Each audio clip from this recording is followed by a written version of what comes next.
Hello and welcome to another episode of Crystal Confab. I'm, of course, joined by my fabulous confabbers, Nicholas and Adam, and we are going to dive into something that I would say is really important to cover: misleading names and misnamed crystals. Now, this is a can of worms and a Pandora's box, and I'm sure some people are going to be annoyed, but I think this is going to be a good one. Yeah, I think it's something where we probably upset those that are strictly into the geology of stones. Obviously, that has been a long passion for a long time, but crystals and stones have also been something that have been associated with spirituality and religion and all that type of thing. And that's where sometimes when they meet in the middle, there can be some disagreements, can't they, Carl? Absolutely. And I think Nicholas understands where the history of how language changes can make that an even more complex beast. Yeah, and we're always as humans, we are as a species always trying to fit things into nice, neat little boxes, and nature doesn't work that way. And so it is helpful to have new terms that describe this weird little rock we found, which is maybe chemically identical to that less weird rock over there, but they don't look the same. There's nothing inherently wrong with that, but unfortunately, the market does some wild stuff to misrepresent claims and stretch the truth and make one thing masquerade as something else. And that's really where the trouble comes from. And so we've chosen some different crystals and stones today that really get our goat. So basically, this is just three guys having a whinge today in this episode. So I'm going to start off with one that's actually a bit local to Australia, and it's known as Atlanticite. Now, Atlanticite is a combination of two different crystals growing together. It is serpentine, which is a green stone or crystal, and it has small dots normally of purple in it, which is the stitchite. Now, most commonly found in Australia and Tasmania, you will find a little bit of not so nice stuff in South Africa as well. To the best of my knowledge, those are the two places that they're found in the world. Now, what's really interesting about this is it was given what's called a trade name of Atlanticite. And we'll talk about a few others in this episode as well, where giving something a name where it's like, kind of got a connotation or a reference to a new agey thing. It could be heaven light, or there are millions of them. If it sounds a bit too new agey, it probably wasn't named after a geologist. It was probably named or renamed by someone who just wanted to sell a lot of it. Now, the reason this one really gets my goat is because it's found primarily in the southern hemisphere. Atlantis, as we know, is a an ancient civilization, which we're still toying up about where it is, whether it's somewhere near the Caribbean and the Bermuda Triangle, or whether it's somewhere in the waters of Europe or around that area as well. But I definitely don't believe that Atlantis was anywhere near Australia. You may have heard of another ancient land called Lemuria, which I'm really passionate about. It's believed to have extended, a big landmass that encompassed Australia, New Zealand, maybe even India, Madagascar, and so on. Very similar to what scientists would refer to as Gondwana. But if we come back to this crystal of Atlanticite, this has been given this name basically just to catch people's attention. Atlanticite has no kind of connection, in my understanding or my experience, to the energy of Atlantis.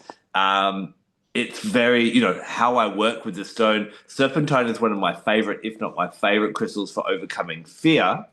Whereas stitchite is really good for helping us as a crown chakra crystal for allowing us to connect with our not only our ability to connect to our spirituality, but to share the wisdom that we get from our spiritual practices as well. This really does lean in, and I would probably, if I got to rename it, it would be better named Lemurianite because of that energy of connection to nature, transformation, sharing of knowledge, because Lemurians are very much about sharing of knowledge, whereas Atlanteans were very much more, it was more of a hierarchy kind of scheme, in my opinion. So this is just one crystal that I hate when I hear Atlanticite, because geographically, energy wise, and so on. It has no reference or linking to that. It's just someone obviously had an infatuation with Atlantis, thought that would be a great way to sell it, and off they've gone. So that's the crystal that gets my goat.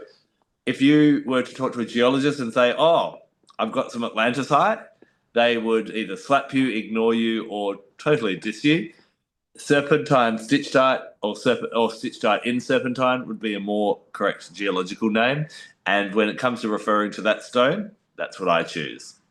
What about yourself, Kyle? What gets your goat?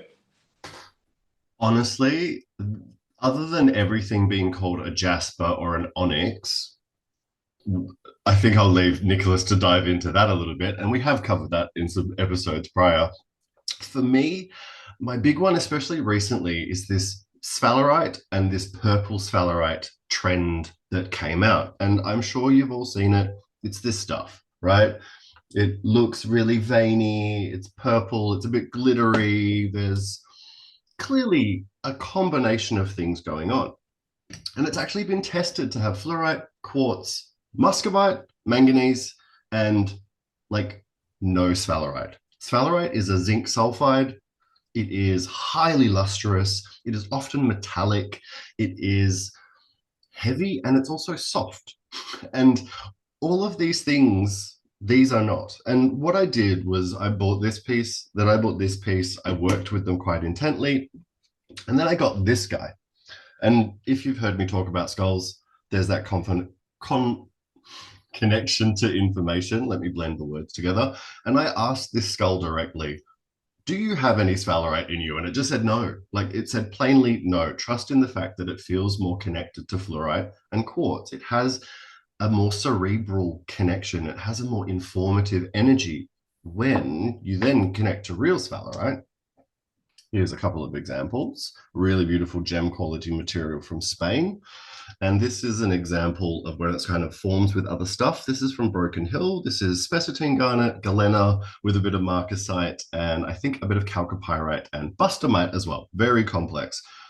You will see these beautiful stepped metallic crystals on fluorite quite often in like Cave and Rock, Missouri, Illinois. Those examples have a bit of sphalerite that they form with. But this chap, no, it's just not the thing. It feels different. It works differently. For me, sphalerite has this link between earth and fire. It's alchemical, it's transformative, it's action driven, it's kind of lateral, less obvious. It doesn't, for me, work on what's right in front of you. Whereas when I get fluorite and quartz together, it's like facts, it's information, it's order, it's organized, it's air, it's clarity, it's thinking. But whenever I hold sphalerite, it's like, let's do something, let's take some action, let's be excited, it doesn't have to make sense. Why don't you try something different? Why don't you do what's over there? And it's that sitting with the stone that I think is so important. Nicholas spoke about this in the violin episode, that process of connecting to something through understanding what it is and then actually sitting with it and connecting to it and understanding what it's trying to tell you. It's like actually listening to a conversation instead of speaking over someone, right? Let the crystal speak for itself. And whenever I've let sphalerite speak for itself, there is so much more vivacious energy. There is so much more sparkle. Not that this isn't sparkly and beautiful and wonderful, but this always for me works in a way that is like, let's create a bit of order. Let's make a little bit of sense of the information that's happening. Let's kind of process things. Let's be a little bit more deliberate. And that is like, they're so different. They're so different to each other. And when I've been able to sit with those fluorite pieces with the sphalerite, that combination of energy, again, feels different. They feel like they're working together in a different way than this material does. And I'm really annoyed that I didn't like steal a piece from work to show, because there's a couple of really good examples that I could have brought. But have a little look when you are drawn to something, when you are connecting to something. Sit with it. Does it actually make sense? Does what is being said about it actually connect to how you're connecting to it? Does the words in the book make sense to the stone in your hands? Do a little bit of extra research. What's really important, I think, as well, is like sulfides as a mineral lot. Like it includes stuff like pyrite and marcasite, coverlite. There's all of these very transformative, action-driven energies that all fall into sulfides. There's something about those chaps that like to do stuff, right? Whereas I think fluorite, especially, it's much more receptive. It's less shouty. It's not about like what I feel I have gotten from sphalerite. And that's just me. Do you know, Kyle, by any chance, why it's been called sphalerite? Do you think? Do you think it's just based on the appearance or a misnaming, or where did it come from? Do you think? I actually really wanted to ask Nicholas this. In my research, I was not able to find anything distinctive. Like I know maybe it was because sphalerite has been found. Like it's not that it hasn't been found in the area, but it's not. I couldn't find anything definitive. My only guess, I've encountered this material in the market like anyone else, is that it probably occurs in an environment not unlike places where we can find some sulfide deposits. And it's very heavy, which sphalerite also is. I mean, it's deceptively heavy considering what its list of ingredients might be. And I think those things together just led people to assume that it was sphalerite, despite it not bearing any like optical resemblance to it. Mm. And you brought up a good point before, Kyle, about the jaspers. There's Bumblebee Jasper, which contains no jasper in it. I know Dragon Blood Jasper, which is just Piedmontite and Epido, I believe. And it's amazing how many people just go, let's just call it a jasper, isn't it? When it's not necessarily. So we should be careful whenever we see a new jasper to work out whether that's going to have that jasper type energy or something totally different. Yeah. Absolutely. Does it have quartz in it? Like, is quartz its like main makeup? Does it have that base of it being cryptocrystalline quartz? Yes or no? Like, that's generally the answer behind it. Like, we found out as we spoke about with Bumblebee Stone all those weeks ago, it's calcite, aragonite. Like, it's a very different makeup that actually makes it what it is. And this is the thing, there are minerals that can optically resemble each other a little bit, right? Like, some are a little bit clear, some are a little bit shiny, some are a little bit purple, and they just go, oh yeah. And this is where I think a lot of people that maybe are a little bit colorblind or don't see color in the same way, and they're like, no judgment, Nicholas, but like when it's coming out, they're like, oh yeah, that looks like that, and that looks like that. And it's not until someone goes, actually, like, let's look at it properly, you actually get to understand it more. Yeah, I guess that's one thing we should look at is why do crystals end up having misleading names? Sometimes, like I was talking about with Atlanticite, it's if we give it a fancier name, we'll be able to sell it more successfully and maybe at a higher price. And I know Nicholas has got one on his list that we're going to dive into in a minute. And sometimes it is that just failure to be able to recognize exactly what it is. I remember once when I was traveling around Australia, kind of doing lots of Australian teaching crystal classes, I normally came with a bit of a list of these are all the crystals I'm going to talk about, so you might want to pop them in your shop because you might be able to sell them. And Numite, which is one of my favorite crystals for protection and empowerment and many other things, is always on that list. And I remember one poor shop had spent a significant amount of money on Numite, but when I got there, it definitely was not Numite. Numite's really easy to recognize. It has these long strips of glitter in it, and it was probably, you know, granite or something like that, or north side or something else that it just doesn't have the power of Numite, unfortunately. Now, was it that shop's fault? Was that shop trying to mislead shoppers? No.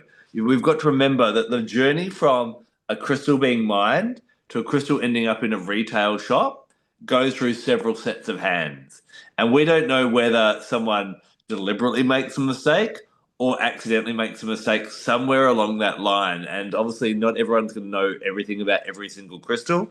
And that Numite may have just been renamed or by the apprentice or the person helping out sorting the crystals before they went off to the wholesaler and that type of thing as well. So this is where don't always believe the label in the shop. It's not always the shop's problem or not problem, not them trying to mislead you. They may have thought, and this lady thought she'd never heard of Numite before. I had just raved about it, And so sometimes they buy it unknowingly, and so we kind of do have to be aware and get to know your crystals as best you can. And the best way to do that is just keep listening to our confabs every week. So, Nicholas, when we were kind of planning this episode, I wrote Atlantisite, Kyle wrote Salarite, and then you kind of wrote an essay on the ones you were going to talk about. So we're going to cozy on in. I've got my nana blanket with me to keep me warm today. Let's find out what gets your goat and what are some of the ones that you feel are misleading and not appropriate in the crystal world. Well, I think it's helpful to like take a step back and really kind of circle back around to this question of why. Why do these names exist? How do they come into practice? And who do they really serve? And I think in most cases, when we have these deceptive names, they're going to fall into one of approximately three camps. We have genuine mistaken identity. A really good example of this, sometime in the middle of the 20th century, there are these tufts of kind of golden, metallic, fuzzy looking needles or threads found in mostly amethystine quartz. Now, if you're looking through a field guide of unusual rocks and minerals, you might put that up against an image of a mineral called cacoxenite and go, okay, this is cacoxenite in amethyst or cacoxenite in quartz varietal amethyst. And it wouldn't be until decades later that there's like a chemical analysis, destructive analysis performed on these that shows with absolute certainty there is no cacoxenite in this material whatsoever. And all of that is goethite, which is, when preserved in quartz, sometimes a beautiful golden metallic color, but most of the time when it's not, is anything but that. It is drab and dull and brown and sometimes kind of crumbly. So there are plenty of examples of things that kind of fall into this camp of mistaken identity. The goethite mislabeled as cacoxenite is a great example of that. We can think of a lot of things that are called jaspers that are kind of in a similar group. They're dark, they're hard stones. We're going to call them jasper. Another great example is the so-called lepidocrosite in quartz. Statistically speaking, you are extremely unlikely to ever encounter lepidocrosite in quartz, particularly not in the amethystine quartzes in which it is so popularly attested. And virtually every example of that you'll ever see is really hematite. And this is a case where someone made an educated guess, just not educated enough that was backed up by a chemical analysis. And now we know better, but it seems like some sectors of the market have done better about staying current with this than others. And that can kind of link it to other examples. We also have instances where it's just easier to give something a new name rather than listing a long string of adjectives or ingredients or any kinds of other things. So I think a pretty fine example of this is euperlite. So euperlite is fluorescent syenite. Syenite is an intrusive igneous rock that is felsic in composition but lower in its silica content than granite, and usually has a pretty high feldspathoid content. So if I qualify all of those things about what makes this one particular fluorescent syenite special, I've lost you like 2 words in. Even the word syenite, I'm probably going to lose you because it doesn't have any relevance. But if you happen to be from the Upper Peninsula, you are called a Yooper. And so that's the Upper Peninsula of Michigan, by the way, here in the States. You're called a Yooper. And therefore, if someone says Yooperlite, you understand this rock is found where you are from. And although that is a trademarked name, although it may contribute to the inflation of the price, it is still a pretty cool material and it designates it as useful. Another maybe good example of something that hasn't been trademarked but gives it just an easier name to use is something like the Kundalini quartz, the so-called Kundalini quartz, which is a particular formation of Congo citrine. I actually have plenty of citrine from the Congo that doesn't resemble this whatsoever. If it comes from different deposits, if it forms under slightly conditions, it's not going to look like the so-called Kundalini quartz. But instead of giving you all of the different names, well, it's quartz, variety citrine, sometimes variety smoky, that usually has multi-stage growth with a sprouting habit. Again, by the time I finish the discussion, we've kind of lost the thread. So having names that help disambiguate this citrine versus that citrine, not necessarily inherently bad, but it's the third category that is challenging, and it is deliberate misrepresentation or deliberate over romanticization. And sometimes these can be linked, right? We find something, we're not entirely sure what it is, we call it something, and then that kind of catches on, and then we realize, oh, once we get it analyzed, it's way more common. But if I keep calling it this other thing, people want it. So that so-called sphalerite, really good example of that. Um, but there are also some others. There's the so-called blue scheelite, which contains zero scheelite. Scheelite is an incredibly rare ore of tungsten. It is heavier than just about any other mineral you're ever going to pick up. When you hold a piece of this blue scheelite, it's comparatively light as a feather.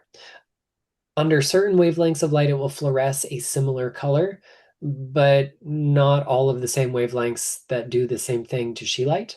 And then, there's the factor that it's really just calcite and aragonite intergrown, and small amounts of iron ions are what are giving it that brilliant blue color. Now, there's some unusual phenomena that are still present in this rock, but calling it blue scheelite makes it out to be something it isn't. And let's be honest, there's no really good name for this material. I've seen it called lapis lazuli onyx, which makes people think that maybe it's related to lapis lazuli. I mean, both of those rocks are blue and they're carbonate rich. It's better than scheelite, I guess. And those are just kind of the things we have to contend with. We also end up with examples of things like the so-called Chinese charoite, which was an intergrowth of fluorite and quartz.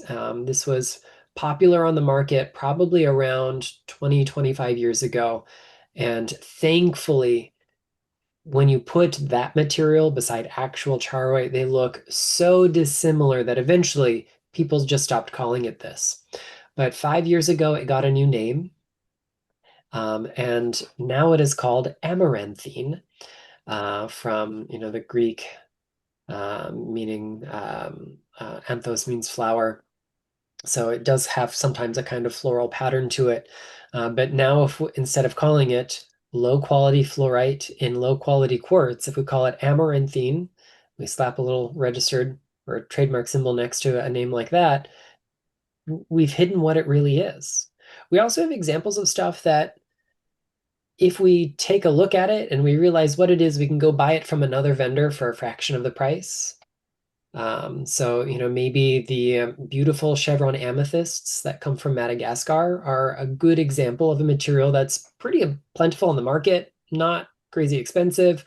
But if you buy it as amazes or amethyst azeztulite, you're going to spend 20 times as much on the same material. Also, when you look at the source material that describes what this so-called amethyst azeztulite is in print, it's described as coming from it's one of two descriptions. It's either an island, a remote island off the coast of Africa, or a remote island in the Indian Ocean, both of which describe the island of Madagascar. So if you can parse that out and figure out that Amazes is just chevron amethyst from Madagascar, you can go, oh, I can go get that for way less. So it's this deliberate misrepresentation bit that makes it really difficult to navigate. So, all of our azeztulates are quartz.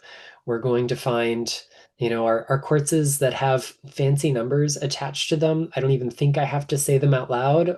They might be super specimens to have in your collection, but also they don't have seven things. As we discussed, virtually all of the cacoxenite ever been labeled in quartz is actually not cacoxenite.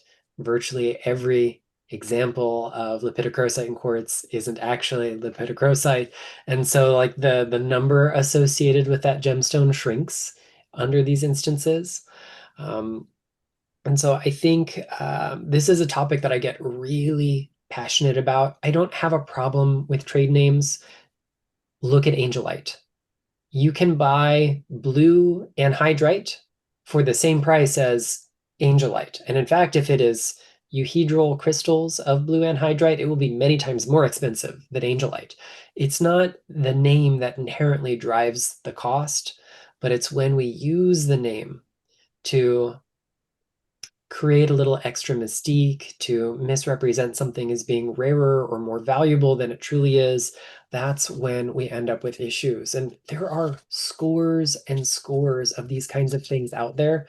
So many that I put a list of, I don't know, maybe 100 or so in my little pocket encyclopedia. So at the back, there is this glossary of trade names, artificial gems, and mistaken identities. Some of these are totally honest mistakes, some of them not so much. But I have a tip for folks who are interested. You can, depending on the government agency you consult with. So here in the United States, that's going to be the U.S. Patent and Trademark Office. You can go to their website, uspto.gov, and you can do a search of all of the patents, all of the trademarks, all of the other kinds of service marks, and look up some of these things. And if you find a rock that has TM or R next to its name, it's not a valid mineral species. Curiously, sometimes you find some of these things in print with those little designations beside them, but then you look them up in the Patent and Trademark Office and you go, oh, actually, that's not trademarked. The trademark was abandoned, or it was denied, or it's considered a dead application, or someone withdrew it. And yet you'll still find those gem materials with those trademark names, with those service marks next to them, which is actually against the law.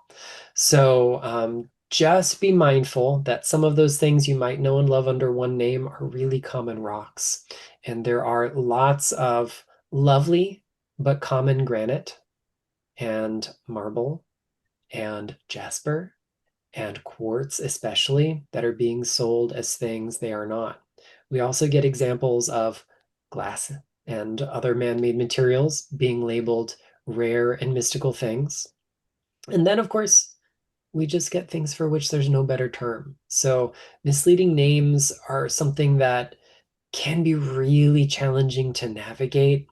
And I think one of the best things we can do is just always ask, but what is this material really? Like, what is it actually made out of? And that doesn't mean we have to memorize its chemical formula, but we should be able to go, oh, this is quartz. Instead of saying it's an unusual silicate mineral, which silicate mineral? Let's be specific here. We want to find out where it comes from. That's also super important for understanding provenance, locality, and for giving us a basis for comparison. Because, you know, if you're looking up this so-called blue scheelite and you look at where it comes from on the map, there's no scheelite anywhere in that region. That should raise some red flags. And we can double check this on a resource like mindat.org. That's short for mineral database. It's a wonderful, non-spiritual, totally geological and mineralogical resource, but a free one you can check out online. And then the other question I always ask is, if we don't know exactly where a name comes from, a more important question is, who does this name serve? If it serves me as the consumer and having something easier to say, me as the purchaser to go, hey, have you seen this stuff on the market? I don't think that's inherently a bad thing. But if it's serving the miner, the crystal seller, the third-party dealer who's driving up prices, if we're seeing things getting trademarked unnecessarily, if we're seeing something being masqueraded as a mineral it doesn't contain, that's when we have to wonder who it's really serving. And it's almost never the consumer, the collector, or the healer. It's almost invariably someone in the market who's leveraging that to make money. You are very politically correct and restrained there, Nicholas. I love that. I must admit, azeztulite, I'm going to put it out there. That's one that is low grade quartz. It comes with a very interesting story about how it was blessed by some beings and that type of thing as well. And it's really interesting watching people at just how much they lose their minds at this low grade quartz, which is similar to what I find in my driveway type of thing. So be mindful of, I think for the individual as well, we need to be mindful of what our experience is with the crystal. There are children that will find a rock on the road or a rock at the beach, and they don't know what it is, but it's their most magical, powerful, beautiful crystal or stone that they love, type of thing. If you have that relationship with an azeztulite or something like that, go with that. But we've got to be really careful of not being sheep, and just because there's a lot of hype written about it by an author or by a seller or something like that, that we don't start shelling out hundreds and hundreds and hundreds of dollars for something that, hey, you're welcome to come up to my driveway and pick a couple of pieces off for $1 if you really want, in that way as well. I was thinking also, as we were talking, it's something I haven't thought about before, naming of crystals. There are new crystals being found from time to time, and traditionally they're normally named after the person who finds them, someone the person who finds them likes, or where they're actually found. Whereas there are a few, like, Angelite, I guess, is kind of a bit of that trade name, although it's anhydrite as well, where I guess there's no harm in really giving it a bit more of a mystical name. But I really like your point, Nicholas, of who is that name serving? Was it just a nice name for us to identify that crystal, or was it to hike up prices and make it sound more impressive than it actually is? So I think that's something to take into consideration as well. What about yourself, Kyle? Any thoughts? I think it's one of those things that, as well, like the science that we understand and what we're able to see and understand about minerals is becoming clearer all the time, right? We have new technology, we're looking at things deeper, we're looking at things again and again, and we're learning more about them. And I think it's really important that we're just staying educated as much as you can. You're doing research. As my father taught me 1 billion years ago, question everything, right? Just always throw questions in. Like, one of my favorites of recent time was the like more sit as jade thing, right? It came onto the market, it was being sold as jade, and people realized it was its own thing. It was kind of not being sold inauthentically. It was just, it's green, it's coming from the same region, must be jade. They realized it's its own complex, unique thing, and now it's appreciated and wanted for its own unique thing. And now people want more sit because it's more sit. Do you know what I mean? Like, it has this own thing. When we learn, we discover more, we can work with them better. And I think that is the key. It's that education, it's that questioning, it's that doing research, it's looking into these things that are complex, right? Even within a single mineral, like when Nicholas was talking about the names, it took me right back to doing my degree. And it's like this variety, this species, this, like, and you have to put all of that in order. And that's getting that degree behind me was all about, was like understanding that that meant that, meant that, and that meant that. And I think the New Age community and the geological, mineralogical community, we need more crossover, right? Because there is so much science behind it. And when there's no science behind it, you can call it whatever you want, you can say whatever you want about it. And it's like, sure, but there is facts behind these things. There is research, there is makeup. Like, they are made up of like perfect order. That's the whole reason why we love minerals and crystals, is like that order that they have. And if we lose the order, we lose everything. And I think that's where, and Nicholas displayed that perfectly when we talked about Violane a couple of episodes ago, in the way that if you understand the structure and what's actually in the crystal, it allows you to understand the crystal more, type of thing. So from a spiritual point of view, you can get some hints on what that's actually about without kind of looking to other authors and their interpretation, just by knowing what minerals make it up, what structure it is, and those types of things as well. And I will echo what Nicholas said, the mindat.org. I use it a lot. I can see Kyle nodding as well. I get the feeling, and this is only my personal impression, but someone is looking after this site and housing this site and that type of thing, and they're always asking for donations. So I think if you're on there occasionally, if you can spare a little bit of money to help support it, because it is. I know last week it was down, and I don't know, it must have just been a bad internet day, but I'm like, if we ever lose that, I've used that in my writings, with checking references. If you put in something like a azeztulite, it will then go, this is a trade name for a quartz that's found in the Carolinas. It will actually help you to really, it's kind of like the crystal Wikipedia. So it's a really great asset that I think we should all look out for as well. Lovely. Yes.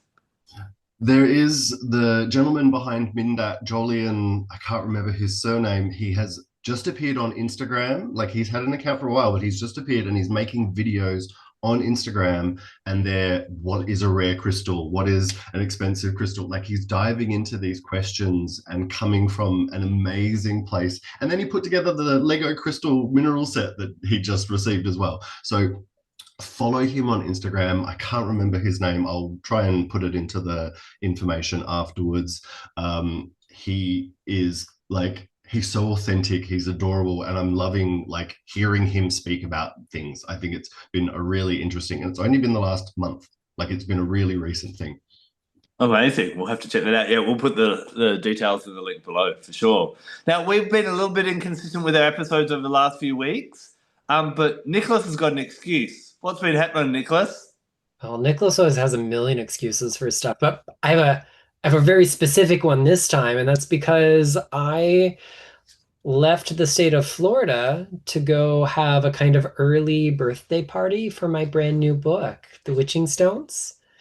It's not officially out yet, but I have my copy, and I was able to kind of bring it out into the world when I went up to Massachusetts recently and do my very first book signing and talk and lecture on it. And it's so exciting to see it begin to make its way out into the world. Amazing. I'm also going to jump on the shameless promotion bandwagon as well. I've got a new book out. It's called Witchcraft or Wicca. This was written in collaboration with my high priestess, the Witch of Oz, Lady Tamara von Forslund. And basically what we do is we can kind of counteract. She talks about something from a traditional witchcraft point of view, and I look at it, how can we put a modern twist on it? Because one of the great things about witchcraft and Wicca is that it's a religion that continues to evolve and to be relevant with the times. And so we've kind of played against each other on, well, this is how you used to do it, this is how we could do it now. Which one is better? Well, there's no better, and you're left to make up your own decision on that. But there is a bit of crystal work in there, as well as some essential oils and some other aspects as well, bringing some of these new tools that we have in the new age into our traditional work and evolving the religion to resonate with what resonates with us, because that's one of the beautiful things about witchcraft and Wicca as well. So that's available on my website. I think it is available on some of the Amazons and different things like that as well. But remember that when you grab our books, it allows us to keep doing what we do and doing confabs and that type of thing as well.